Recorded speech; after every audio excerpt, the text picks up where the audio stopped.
नमस्कार, मी भारती. तुमच्या सर्वांचं खूप खूप स्वागत आहे माझ्या चॅनलवर. आम्ही लहान असल्यापासून आमच्यासाठी वेगवेगळ्या प्रकारचे लाडू करायची, जसे की मेथीचे लाडू, हालिमचे लाडू, खजूर पाक. आणि आता मी सुद्धा निहाल निर्वाणीसाठी बनवत असते काही ना काही. तर आज विचार केला तुमच्यासोबत ही रेसिपी शेअर करू. आता बनवणार आहे मिक्स ड्रायफ्रूटचे लाडू. त्याच्यासाठी बघूया मी काय काय साहित्य घेतलं आहे. या लाडूमध्ये मी साखरेचा वापर अजिबात नाही करणार आहे आणि गोडपणासाठी इथे मी घेतले आहेत 1 वाटी खजूर, तसेच 1 वाटी बदाम, 1 वाटी काजू आणि 1 वाटी मखाना आणि नंतर अर्धा वाटी इथे घेतले आहेत ओट्स, तसेच अर्धा वाटी इथे घेतले आहेत तीळ आणि अर्धा वाटीपेक्षा थोडी कमी घेतली अळशी. तर आता हे सर्व साहित्य एक एक करून आपल्याला भाजून घ्यायचं आहे. तर आधी मी इथे बदाम भाजून घेते आणि हे भाजताना याच्यात तूप वगैरे काही घालायचं नाही आहे. आणि हे भाजून झाल्यानंतर एका परातीत काढून घेतले आहे आणि आता त्याच टोपात परत मी इथे काजू टाकले आहेत आणि आता काजू पण भाजून घेणार आहे. तर हे सुद्धा भाजताना आपल्याला काही टाकायची गरज नाही आहे. आणि ते काजू छान भाजून झाले आहेत आणि ते काढून घेतले आणि मी इथे मखाने घेतले आहेत भाजायला. मखाने भाजताना ते मीडियम फ्लेमवर भाजायचे.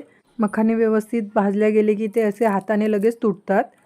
मखाने भाजून झाले आहेत आणि आता ते काढून घेऊया. आणि आता त्यानंतर इथे मी भाजते ओट्स. ओट्स भाजायला जास्त वेळ लागत नाही. ओट्सचा फक्त जरासा कलर बदलला की ते लगेच काढून घेतले. आणि आता इथे घेतले आहेत तीळ. तर तीळ भाजताना थोडं लक्ष द्यावं लागते. तीळ जसे गरम होतात तसे ते थोडे पॉप होतात, त्यामुळे ते उडू शकतात. अळशी पण भाजताना जशी अळशी भाजल्या जाते तशी ती फुटते आणि कधी कधी ते उडते, त्यामुळे तीळ अळशी हे सर्व भाजताना थोडी काळजी घ्यावी लागते. तर आता इथे सर्व जिन्नस भाजून झालेला आहे. तर मी याच्यात थोड्याशा सूर्यफुलाच्या बियासुद्धा भाजून घातलेल्या आहेत. आणि हे सर्व जिन्नस भाजून झालं आहे आणि आता हे थोडं थंड व्हायसाठी ठेवलं आहे. आणि हे थंड झाल्यानंतर आता आपण एक एक करून सगळं मिक्सरला वाटून घेऊया. तर मी फक्त मखाने आधी वाटून घेतले, त्यानंतर ओट्स वाटले आणि मग नंतर तीळ आणि अळशी इथे एकत्रच वाटून घेतले आहेत मी. तर मी इथे सगळ्या याची बारीक पावडरसारखी करते, कारण का माझी मुलं लहान आहेत, त्यामुळे त्यांना खाताना काय प्रॉब्लेम नको व्हावा यासाठी मी बारीक वाटते. पण आपण जेव्हा मोठ्यांसाठी बनवतो तेव्हा जर ते जाडसर वाटलं ड्रायफ्रूट्स वगैरे तर त्याची चव अजून छान लागेल. तर अशा प्रकारे इथे माझे सर्व जिन्नस वाटून झालेले आहेत. आणि आता लाडूमध्ये गोडवा यावा यासाठी मी इथे घेतलेले आहेत खजूर, तसेच अर्धा वाटी मनुके. तर खजूर आणि मनुक्यामुळे लाडू बनवायला सोपे जातील. या मिश्रणाने आपल्या लाडूला छान बाइंडिंग येईल. खजूर आणि मनुके वाटायचं काम जरासं किचकट आहे, कारण का ते लवकर वाटल्या जात नाहीत. आणि मग नंतर मी एका पातेल्यात घेतलं आहे तूप. मला असं वाटते की तूप टाकलं नाही तोपर्यंत चव लागत नाही, त्यामुळे मी ही स्टेप करते की मी इथे पातेल्यात तूप घेतलं आहे आणि त्याच्यात हे खजूर आणि मनुक्याची जी आपण वाटून घेतलेलं ते त्याच्यात मिक्स केलं आहे, व्यवस्थित एकजीव करून घेतलं आहे. आणि ही स्टेप तुम्ही स्किपसुद्धा करू शकता.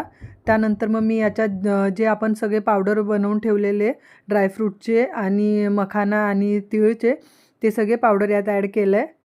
असं न करता तुम्ही जर हे सर्व मिश्रण डायरेक्ट एकजीव करून घेतलं तरीसुद्धा याचे लाडू तयार होतात.